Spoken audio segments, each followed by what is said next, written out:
I cannot remember any sort of 3 women snake siren type character in Arthurian legend.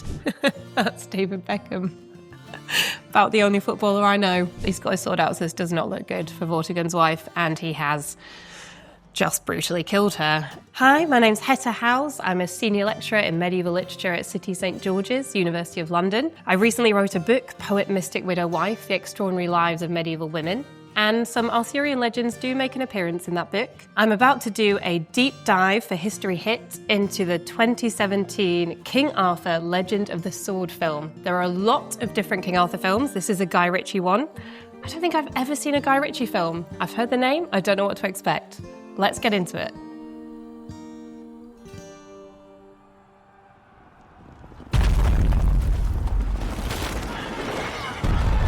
Oh, right, so here's clearly some sort of massive creature. Not sure what yet. And presumably this is some dark magic. There is lots of magic in King Arthur, so that's not untoward.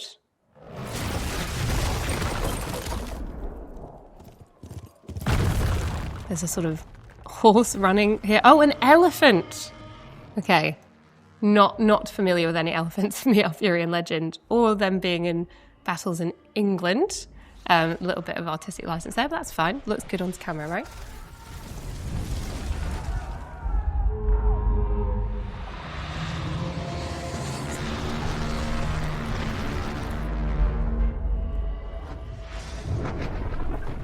Uther, I don't think we can win this.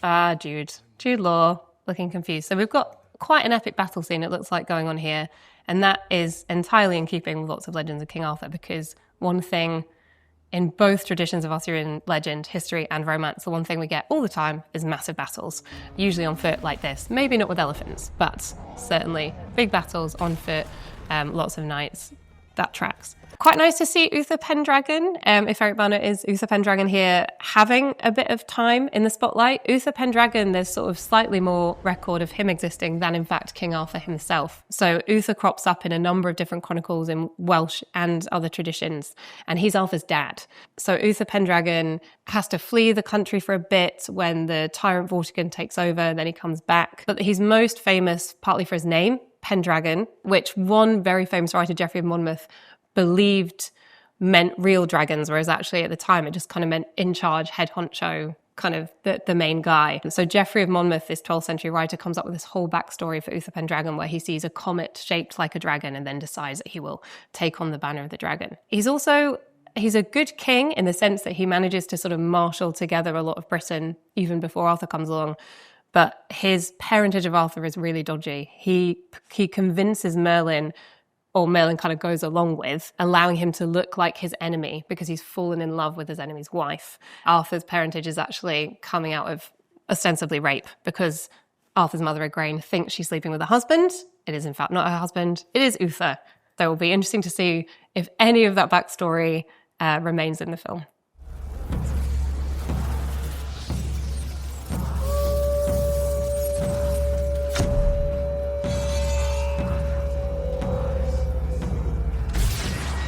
Oh, okay. I think this is Excalibur. This film is called Legend of the Sword, so I assumed Excalibur was going to play a part at some point. Although there actually are 2 different swords in Arthurian legend. People think that Excalibur and the Sword in the Stone are the same.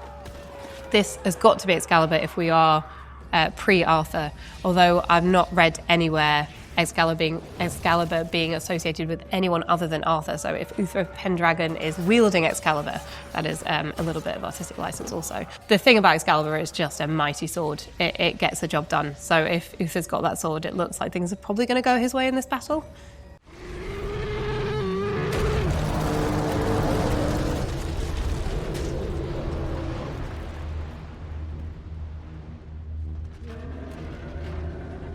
So Camelot is one of the biggest sort of enduring parts of the Arthurian legend. We don't actually get written record of Camelot until a bit later with the legends, so around sort of 12th century. But essentially, it's the stronghold that King Arthur sets up. It's the place where everything happens, where the Round Table is, where he sort of has his kingship. And it becomes really romanticised in Arthurian legend, this idea that Camelot is the best possible place with the best possible knights and ruled by the best possible king. So it's really the heartland.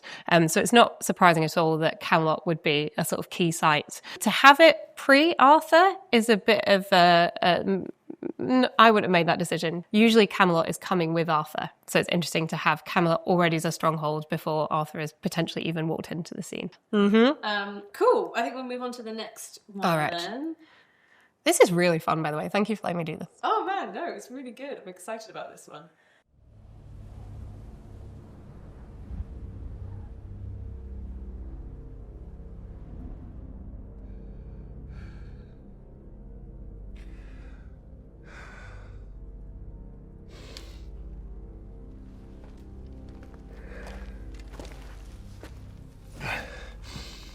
Are the men ready? Yes, they are. Are you sure about this, my lord?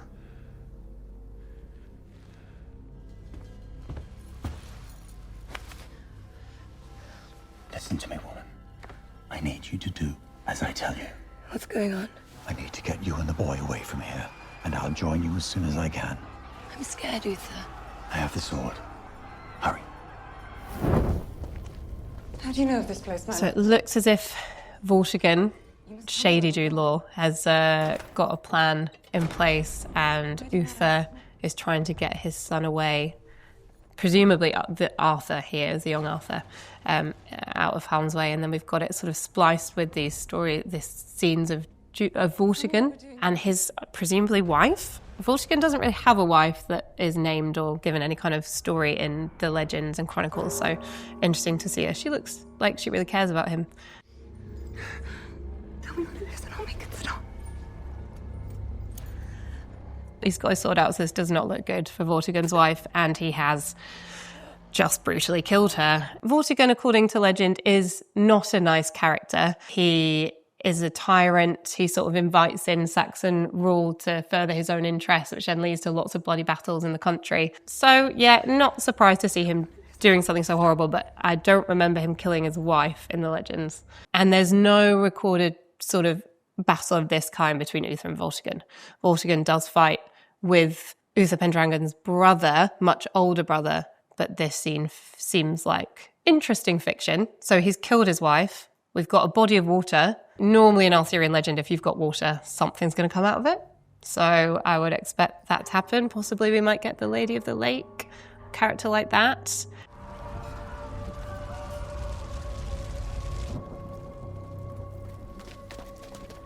Untie the skiff.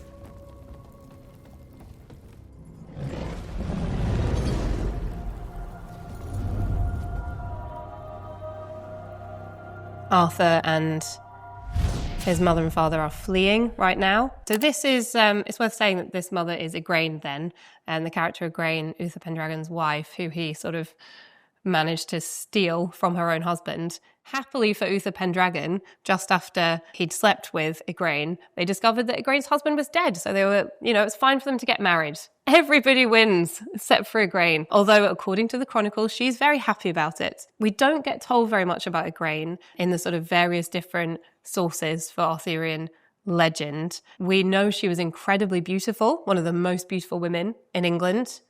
We know she was Arthur's mother. Beyond that, we know almost nothing.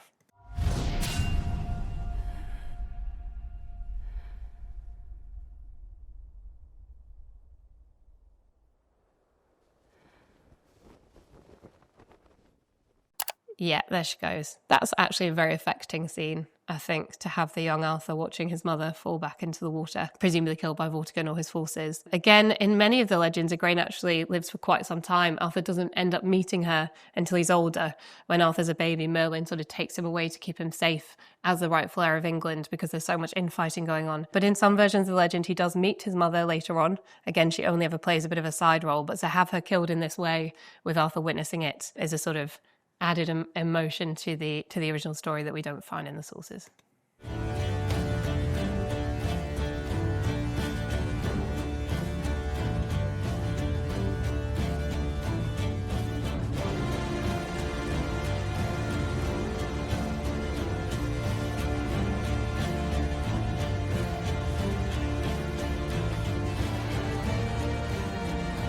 Okay, so we've got some women washing by the side of the water. And actually, just pause on that a second.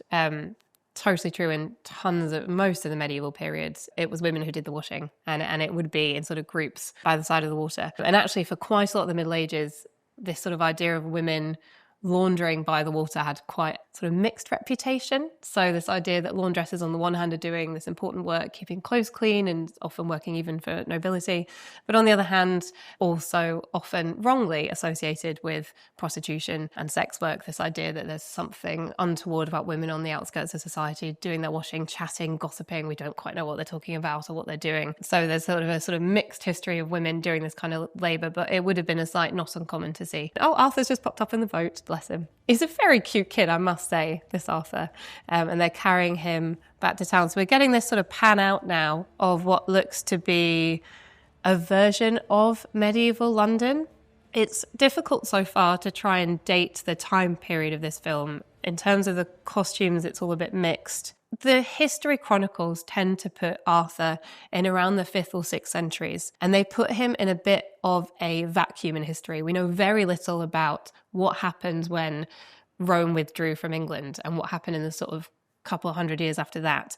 And a lot of the times, the chronicles, sources about King Arthur, whether he was and wasn't real, have him placed in this kind of time. So you're talking about Britain that has recently been under Roman rule is no longer under Roman rule. So even in this scene here, we can see some sort of leftover remnants of sort of pillars that look quite Roman, monuments that look quite Roman, which there would have been all these traces of Roman rule left. And in fact, in some of the sources, King Arthur goes off to conquer, like, for example, bits of the empire himself, Gaul, most famously. So it is definitely along the right lines that Guy Ritchie has decided to have this sort of Roman influence here. But what's also interesting about how tricky it is to date the time period of this film is that a lot of Arthurian legend is a bit of a mishmash in terms of time period. On the one hand, you've got these history chronicles putting him in the 5th or 6th centuries.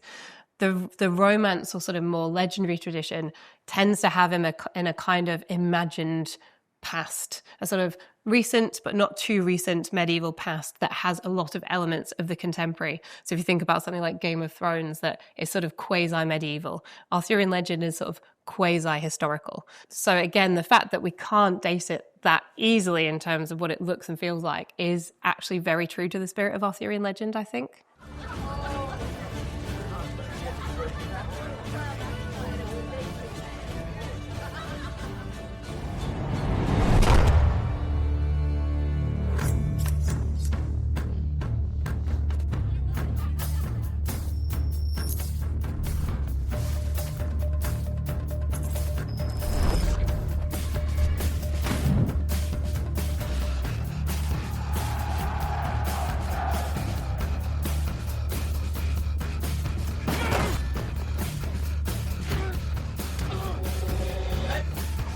Arthur's growing up in a brothel. Yeah, that is not something that happens in the legend at all. Arthur was not brought up in a brothel. I mean, I suppose he could have been. Neither the chronicles nor the legends are particularly interested in Arthur's childhood, to be honest. We have this idea of him being a bit of an underdog because of sort of later narratives, and by later I mean sort of things like T.H. White, The Once and Future King, sort of 19th century onwards, this sort of romantic idea that Arthur grows up not knowing his true parentage. It's absolutely true in the chronicles that Arthur doesn't know his true parentage, but they don't really go into what growing up was like for him. And actually, he was a squire. So in Geoffrey of Monmouth's account, for example, one of the definitive 12th century narratives, the first real introduction of Arthur, he is sort of squirreled away by Merlin to protect him. And then he is a squire to Sir Ector and his brother Kay. So it's not as if he's kind of growing up roughshod. He would have had a pretty nice upbringing. He wouldn't have known he was sort of heir, and he isn't a knight, but certainly nothing like what we're seeing here. These sort of images of violence and bullying and poverty, and these scenes of the brothel. I suppose Guy Ritchie is playing on this idea of Arthur being an underdog. And one thing that's been true of Arthurian legend right from its inception is that it it tells us as much, I think, about our current moment in history as it does about the legends themselves. It's such a flexible myth. It's a myth that's ripe for being tailored to a particular moment in time. So in 2017, I imagine quite a lot of us are quite interested in that sort of underdog, come from nothing, rough and ready type hero, which is what we're seeing here. He's obviously learning how to fight better. He's slowly taking over on the streets. So I think that tells us perhaps more about what we're looking for in a hero than what the original medieval people were looking for in a hero. Arthur tends to be very courteous, very well-to-do, very noble. Even though his origins are a bit shrouded in mystery and his parentage is unknown, he's still very much a knight in his spirit, even if not early on. Step aside for the king.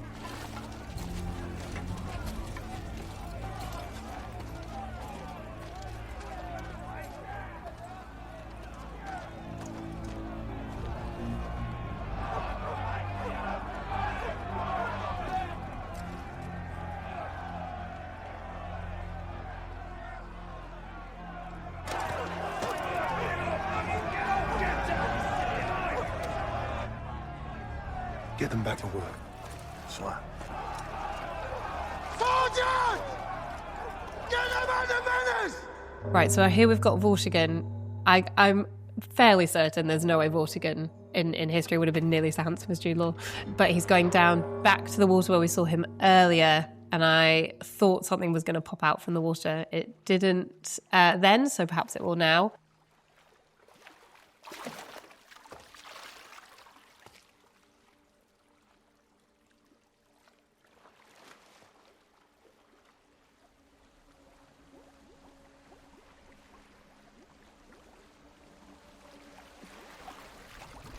So I was right.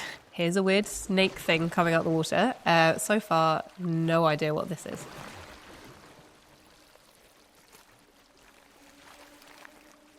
Still so handsome, my king. Why is the water dropped? Why does the sword reveal itself now? I'm not ready. The tower is not complete.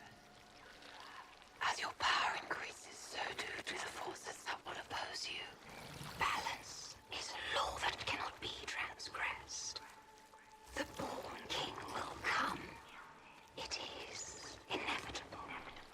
Okay, so it looks like we have 3 women in a weird snake situation. I thought we were going to get the Lady of the Lake. So Lady of the Lake is a massive Arthurian character from quite early on. She has various different names. Some people think there's lots of different Ladies of the Lake. Some think there's one under different names, sometimes Nimue, Ninian, Vivian. But she is always very close linked with King Arthur. She is the one that gives King Arthur his sword. So maybe that's going to come up here. She gives him Excalibur. She's also one that takes Excalibur back towards the end of the legend when Arthur is mortally wounded. She also, side note, fosters Lancelot, who has not popped up in this film yet, and it sort of brings him up and encourages the affair between Lancelot and Guinevere, which eventually helps bring down Arthur's Round Table. I cannot remember any sort of 3 women snake siren type character in Arthurian legend. We had a deal. When the blood of a loved one is spilt in these waters, my desire must be met. There is no ambiguity, my lord. We kept our side of the covenant. It was you who lost the boy and the sword. Have I not sacrificed enough? And have you not felt your power increase? With every kingdom conquered, with every level added to your tower, when it is capped with the silver from Gaul, you'll have what you wanted. Okay, so now we have an explanation for what was going on earlier. Vortigern killed his wife in order to strengthen his own kingdom, to strengthen and fortify his tower, to gain traction in the kingdom. Now, in the legends, Vortigern does not kill his wife, but he is actually associated with a sacrifice to do with fortifying the tower that he's building. So according to legend, Vortigern has invited in Saxon rulers to try and sort of make gains. This has backfired horribly for everyone, including him. He sort of goes and tries to build a tower that can be fortified, that he can kind of retreat to and he can kind of regroup. But every night when he wakes up, the materials used to build this tower have vanished and the walls are crumbling. And actually, I'm remembering now the sort of opening scene of this film, we had a sort of glimpse of a tower. He calls all of his advisors and asks them what to do. And they say if he can find a young boy who is born without a father and sacrifice him and sprinkle his blood, then the tower will be able to be built. So he searches and he finds Merlin. So this is the first introduction of Merlin to Arthurian legend. And Merlin comes along, and even as a young boy, Merlin is very canny. And Merlin says, "Who has told you that sacrificing me is going to do you any good at all?" And he says, "Well, all my advisors have said this." Merlin tells him to dig and to see what he finds. And what they uncover is two dragons, a red dragon and a white dragon, Wales and England, sort of representing tussles in the country. And because Merlin has helped Vortigern does not sacrifice him, doesn't kill him. But it's interesting here that we do have Vortigern associated with sacrifice and bloodshed and a tower, but it's kind of replaced Merlin with the loved one, presumably just for emotional impact.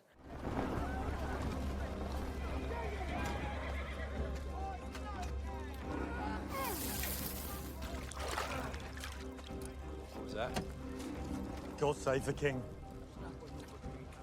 So now we have Arthur all grown up, and like pretty much every other man in this film so far, very handsome, which is true. Arthur was supposed to be a very handsome knight and then a very handsome king. Interestingly, he's been transported from Londinium to this place where we have the sword in the stone, and whoever pulls the sword out the stone is going to be named rightful King of England.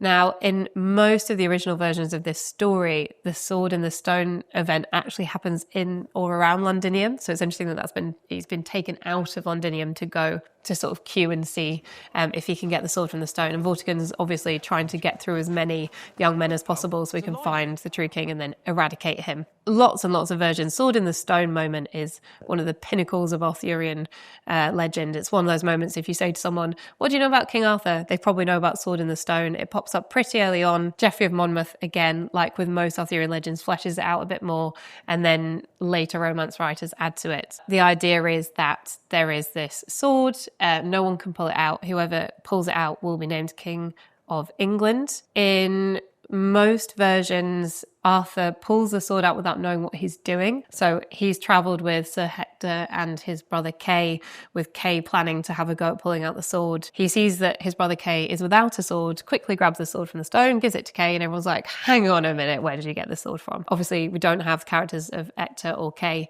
in this film. So we've got Arthur queuing up to sort of try his hand, and much as in the original stories, he doesn't really seem to know what's going on. He's just been transported here by the enemy and is sort of waiting to see what happens and then hopefully go home. As you were, mate. All right, where do you want me? Trigger. I think we got one here. Bouncing on my knee. Where do you think I want you? Hands on the hilt, stupid. That's David Beckham. About the only footballer I know. I think someone called him Trigger. That is not a name I'm familiar with from Arthurian legend either.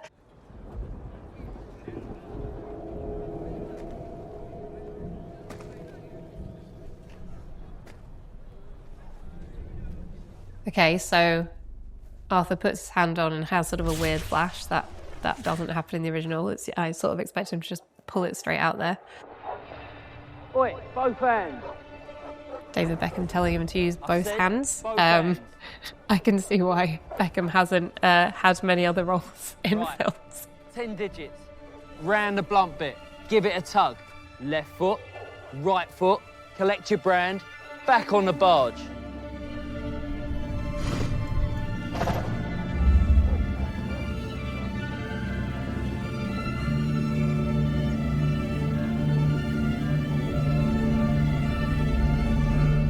So yeah, very dramatic scene. He's got his hands on the sword. This starting to pull the sword out, and you can see the light. The words on the sword are starting to light up. In Thomas Mallory's Mort d'Arthur, which is a really famous version towards the 15th century, the sword does have writing on it: "Whosoever pulls out this sword will be the rightful King of England." So presumably riffing off that.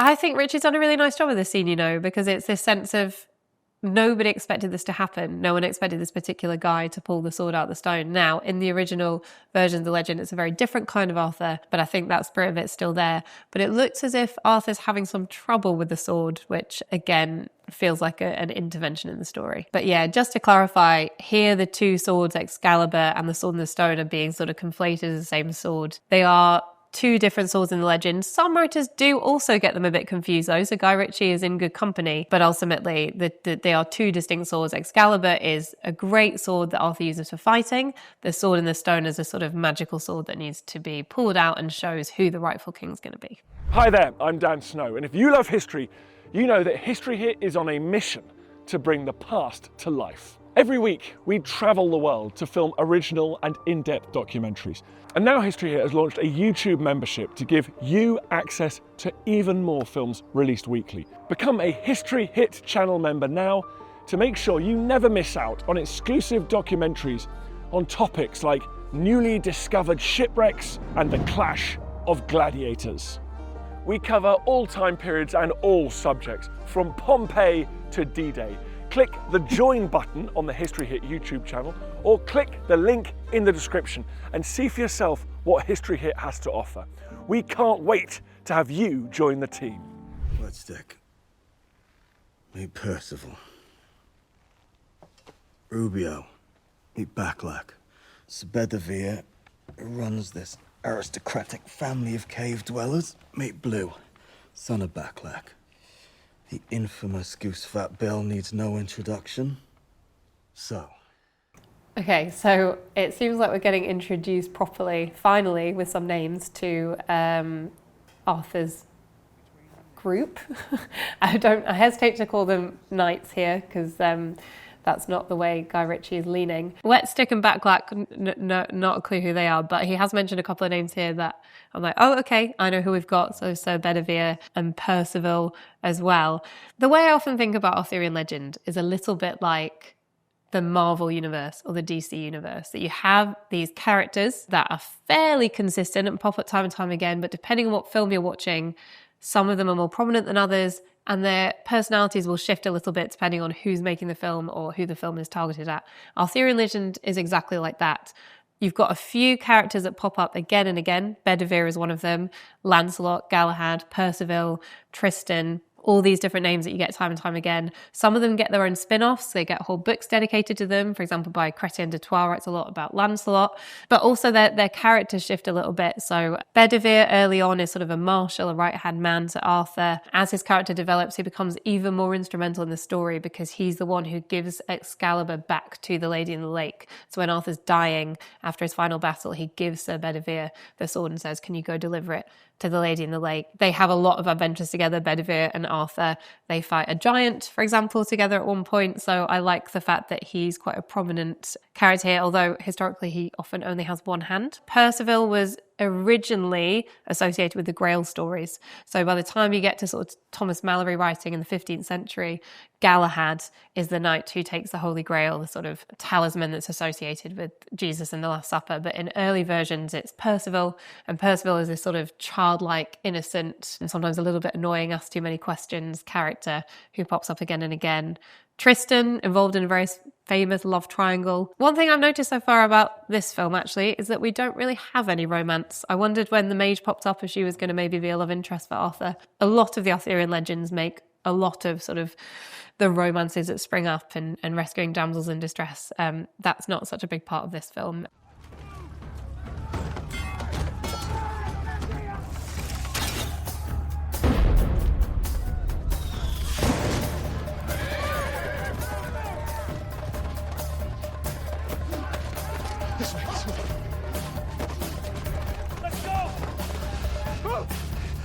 Now we've got this kind of, I imagine, I've not seen a Guy Ritchie film before, but this feels like a kind of classic scene where they're sort of running through the back streets against this enemy. So far in this film, it feels like we have Arthur and his men, and again, I'm saying men, not knights at the minute, set up against these sort of much more military, accomplished fighters who are working for Vortigern.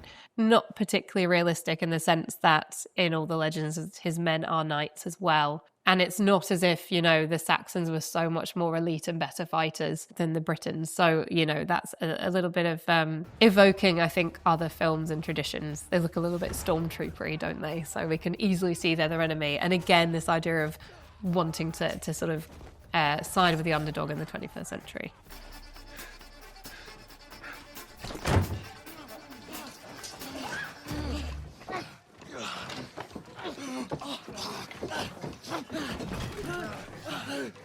And I just love this idea that these sort of ragtag men have sort of invaded this industrial house, this house where someone's just trying to get on with their day and make the cloth. And this is realistic. You would have sort of cloth makers situated near the water because that's where the trade happens. So that makes total sense.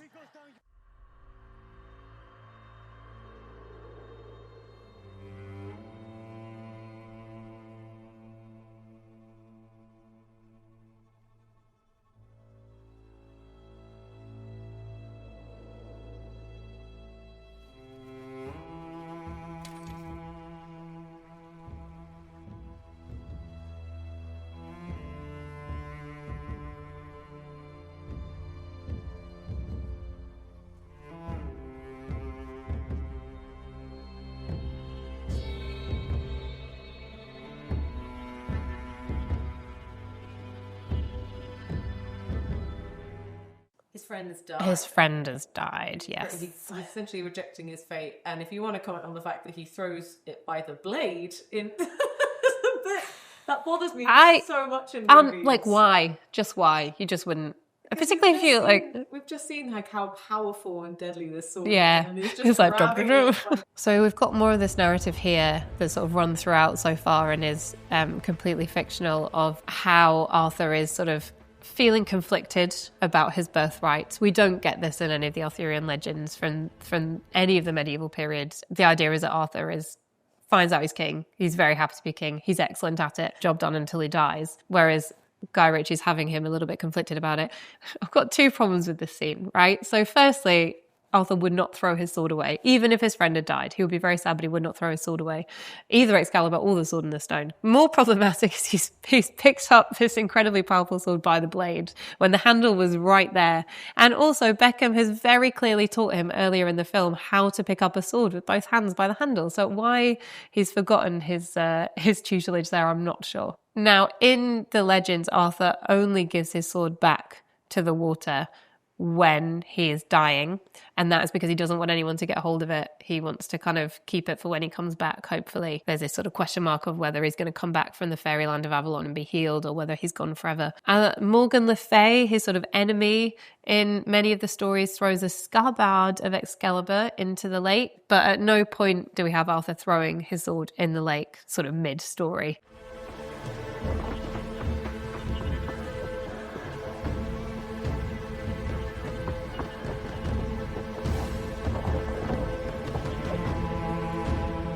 Okay, a hand has reached out, sort of beautiful feminine hand to reach the handle of the sword. She knows how to hold a sword, so maybe she should be King of England because she's holding it by the handle.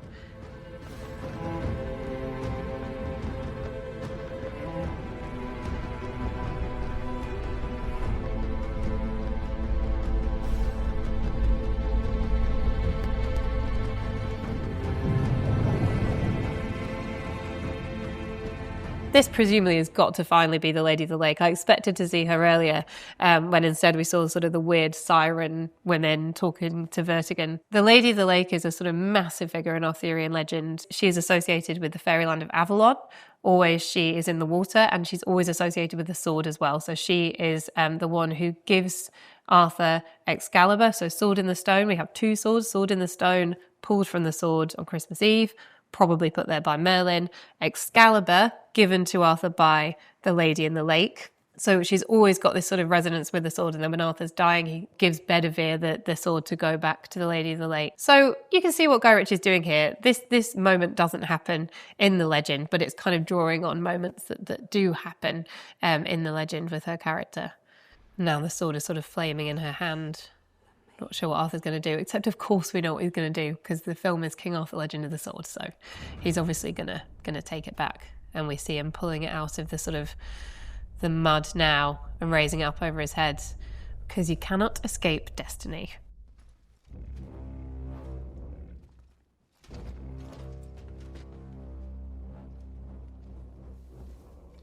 That's far enough. Let's get this done quickly, shall we? Put him on his knees. Put him on his knees!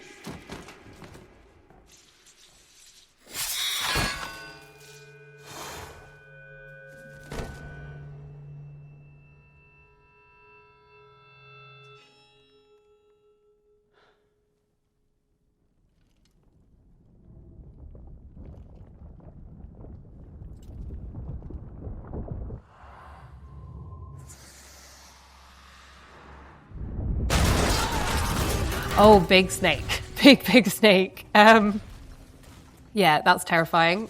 I don't particularly like snakes. Also, really racking my brains to think what kind of relevance this massive snake that's about to eat everyone has to Arthurian legend. One thing I can think of, I suppose, which feels super tenuous, is that there is this story about the last battle between Arthur and Mordred. So the battle where both of them are killed, actually. Although, is Arthur dead or not? Big question at the end of Arthurian legend.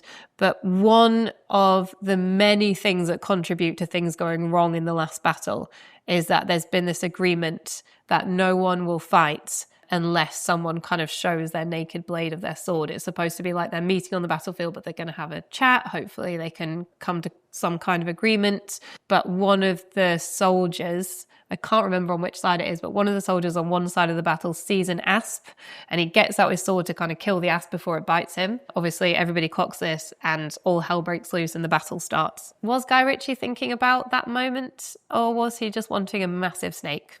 Don't know.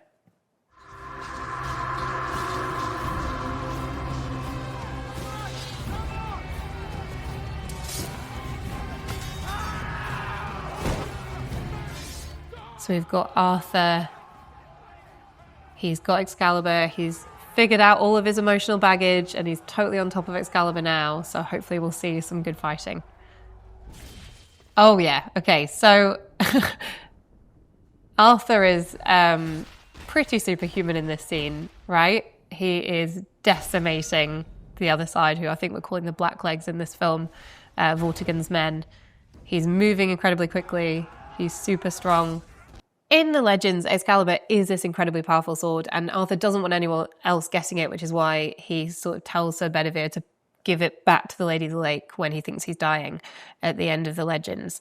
However, this kind of sort of magic of the sword feels probably more modern than medieval. The one thing I would say, though, is from the very first references we get to Arthur, which are in sort of the writings of a Welsh monk called Nennius in sort of the 800s. Even in those earliest references, Arthur is an incredibly good fighter. So in the sort of original mention of Arthur, which is pretty cursory by this Welsh guy Nennius, we're told that he was in 12 massive battles and he decimated the Saxon enemy. And then in sort of later versions, in Geoffrey of Monmouth, for example, we have him killing over 900 men in one fell swoop. Getting some Beowulf vibes, though, with how superhuman Arthur seems here. Arthur's always a man, and he's always human in the legends. There's never any sense of him being supernatural in any way, although supernatural characters move around him. In a story like Beowulf, and a sort of Anglo-Saxon hero, we have this sense of him being perhaps almost monstrous or superhuman in some way. I mean, now we've just got Arthur looking around, surrounded by dead bodies, and that feels very true to the way that chronicles and romance write about him, this guy that can just take down hundreds of men in one go.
Okay, so this is a scene we've all been waiting for. We've had yet more sacrifice from Vortigern, killing his daughter. I thought it was bad enough when he killed his wife. I'm really not a fan of his anymore.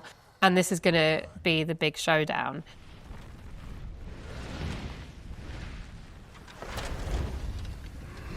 Now, play with me.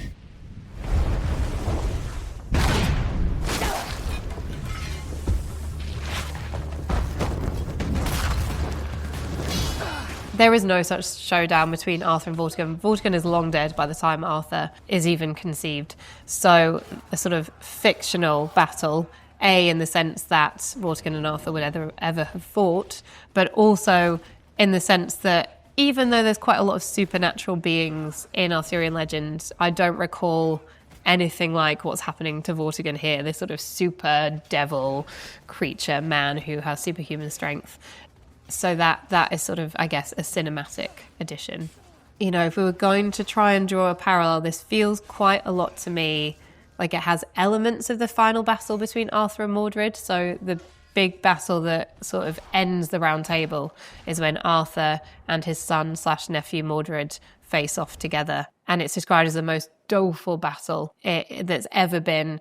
And at one point, Arthur looks around and realises that pretty much everyone except him, Mordred, Bedivere, and a handful of others are gone. Just tens of thousands of men are dead. And these two remain on the battlefield fighting. And even though Arthur's had a prophetic dream that he should give up, they continue to fight and they end up killing one another. There's elements of that here in the sense that we have these two mighty enemies fighting one another.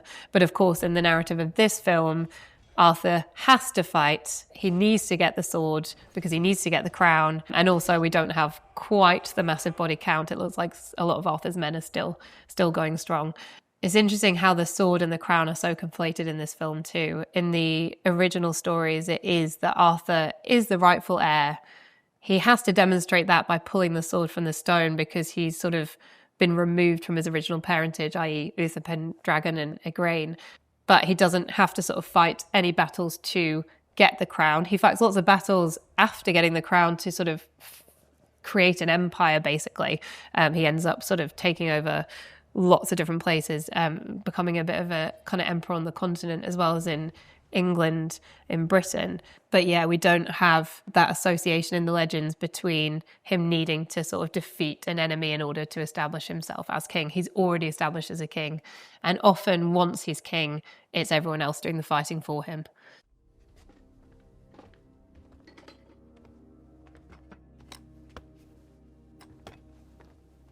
While I understand there's been a change in the leadership of this nation, I'm confident that you will still honor the agreement made by your predecessor and my king.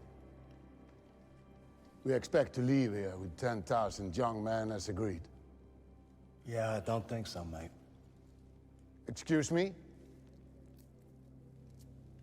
said I don't think so, mate. So at this point in the film, Arthur has won, he's beaten Vortigern, he is king. So this is the point, funnily enough, where most Arthurian legends in the medieval period start. We don't get too much backstory, particularly later on. We're more interested in kind of what happens after Arthur's king. So it's interesting that this end point is the beginning point of a lot of the legends. So when we tend to think about Arthurian legends, we often think about the sword in the stone, about Camelot, and of course the Round Table. The Round Table, we think, was probably circulating in oral tradition, stories told by word of mouth before it was written down.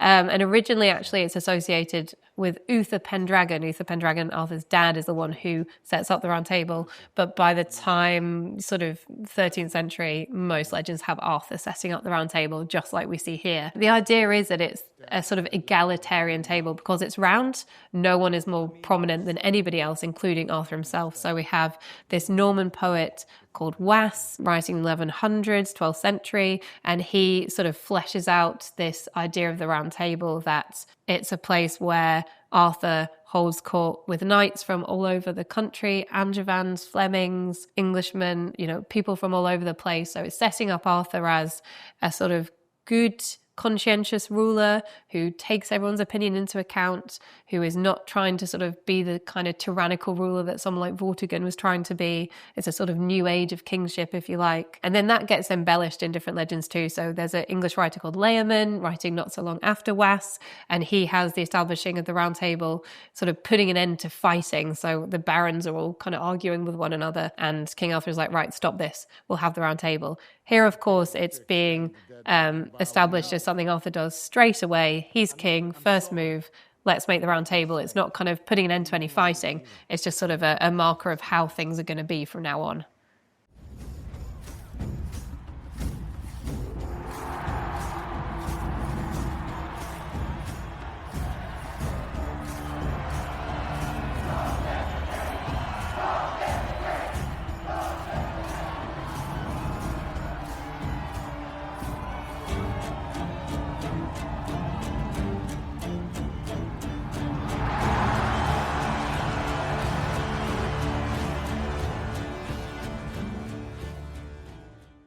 I have to say, in some ways I was pleasantly surprised by this film. I think it does a good job of capturing the spirit of original Arthurian legend, in the sense of we have the supernatural, we have this kind of things not being what they seem, magic, big battles, all that sort of thing. But then we also have at the heart the story of the boy king, someone, you know, obviously in this film Arthur had a very different backstory to what he does in the legends, but this sense of being marked out by destiny, and you might have no idea who you are, but you might aspire to greatness, you might become great. And then of course towards the end of the film, the sort of bringing in of key motifs like the Round Table, this sense of, you know, what's important in ruling a kingdom, what's important in being a leader. I think a lot of that is quite true to the spirit of the original. I think there was obviously quite a lot of artistic license being used, and then a little bit of a mashup, of course, between the aesthetic of Robin Hood and the sort of merry men and the ruffians, and what we tend to think of as Arthurian knights, sort of genteel nobility.